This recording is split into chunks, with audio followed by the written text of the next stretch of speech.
Ajithkumar lockup மரண வழக்கில் யார் கொடுத்த அழுத்தத்தில் தனிப்படை அமைக்கப்பட்டது என்ற மிகப்பெரிய கேள்விக்கு விடையே தெரியாமல் இருப்பது விளம்பர திமுக அரசு மீது பல கடுமையான விமர்சனங்களை எழுப்பியிருக்கும் நிலையில் சிபிஐ விசாரணையில் பல மர்மங்கள் விலகும் என்றே எதிர்பார்க்கப்படுகிறது. அஜித்குமார் லாக்அப் மரணத்திற்கு மூல காரணமாக இருப்பது நகைகள் திருடப்பட்டதாக கூறப்படும் அந்த புகார்தான்.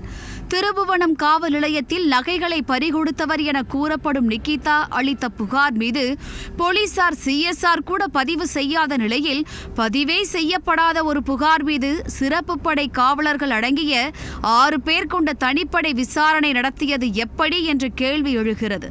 அதுவும் திருபுவனம் காவல் நிலையத்தில் அளிக்கப்பட்ட புகாரை விசாரிக்க மானாமதுரையில் இருந்து தனிப்படை வரவழைக்கப்பட்டது ஏன்? புகார் அளிக்கப்பட்ட சில மணி நேரத்திலேயே அன்அபிஷியலாக தனிப்படை அமைத்து விசாரணையை தொடங்கும் அளவுக்கு முக்கியத்துவம் வாய்ந்த வழக்கா என்ற கேள்வியும் எழுப்பப்படுகிறது. இந்த வழக்கில் முதலில் சிவகங்கை மாவட்ட எஸ்பி பணியிட மாற்றம் செய்யப்பட்டு சம்பந்தப்பட்ட 5 சிறப்பு படை காவலர்களும் சஸ்பெண்ட் செய்யப்பட்டனர். இதையடுத்து நீதிமன்றத்தின் சாட்டையடி கேள்விகளுக்கு பிறகே சிவகங்கை மாவட்ட எஸ்பி ஆஷிஷ் ராவத் காத்திருப்போர் பட்டியலுக்கு மாற்றப்பட்டு சஸ்பெண்ட் செய்யப்பட்ட 5 சிறப்பு படை காவலர்களும் கைது செய்யப்பட்டனர். இதையடுத்து நகை திருட்டு வழக்கில் சிறப்பு படை காவலர்கள் அடங்கிய தனிப்படையை அமைத்து உத்தரவிட்டது யார்? அவர் மீது எடுக்கப்பட்ட நடவடிக்கை எங்கே என நீதிமன்றம் காட்டமாக கேள்வி எழுப்பியதை தொடர்ந்து மானாமதுரை டிஎஸ்பி சண்முக சுந்தரம் சஸ்பெண்ட் செய்யப்பட்டார். ஆனால் உண்மையில் நகை திருட்டு விவகாரத்தில் தனிப்படை அமைக்கப்பட்ட விவகாரத்தில் சஸ்பெண்ட் செய்யப்பட்ட மானாமதுரை டிஎஸ்பி சண்முக சுந்தரம் வெறும் அம்பு மட்டுமே என்றும் தனிப்படைக்கான உத்தரவு 3 ஸ்டார்கள் பொருத்தப்பட்ட போலீஸ் யூனிஃபார்ம் அணிந்த முக்கிய அதிகாரியின் செல்போனில் இருந்தே பறந்ததாகவும் கூறப்படுகிறது.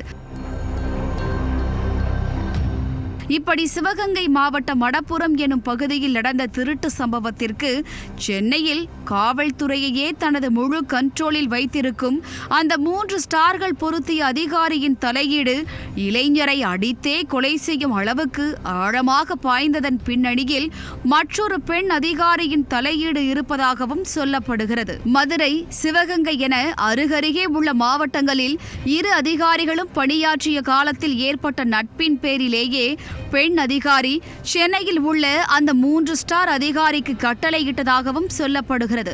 அந்த பெண் அதிகாரிக்கு மாநிலங்களை கடந்து செல்வாக்கு அதிகம் என்பதால் அவரது கட்டளையை சிரம் மேல் தூக்கி வைத்து உத்தரவை பறக்கவிட்ட சென்னை 3 ஸ்டார் அதிகாரி பெண் அதிகாரியிடம் தனது மாநில பவரை காட்ட போட்ட பிரஷர் தான் விசாரணை என்ற பெயரில் அடித்தே கொலை செய்யும் அளவுக்கு நீண்டிருப்பதாகவும் சொல்லப்படுகிறது.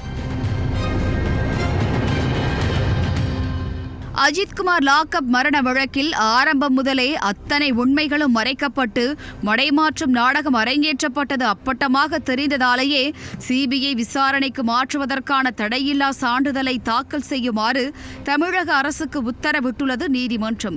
இதில் அஜித்குமாரை கொலை செய்யும் அளவிற்கு போலீசாருக்கு பிரஷர் கொடுத்தது யார் என்ற விசாரணை விரைவில் தொடங்கப்படும் என்றும் அஜித்குமார் லாக்அப் மரணத்தில் பின்னால் ஒளிந்திருக்கும் அந்த அதிகாரி விரைவில் சிபிஐயிடம் சிக்கக்கூடும் என்றே சொல்லப்படுகிறது.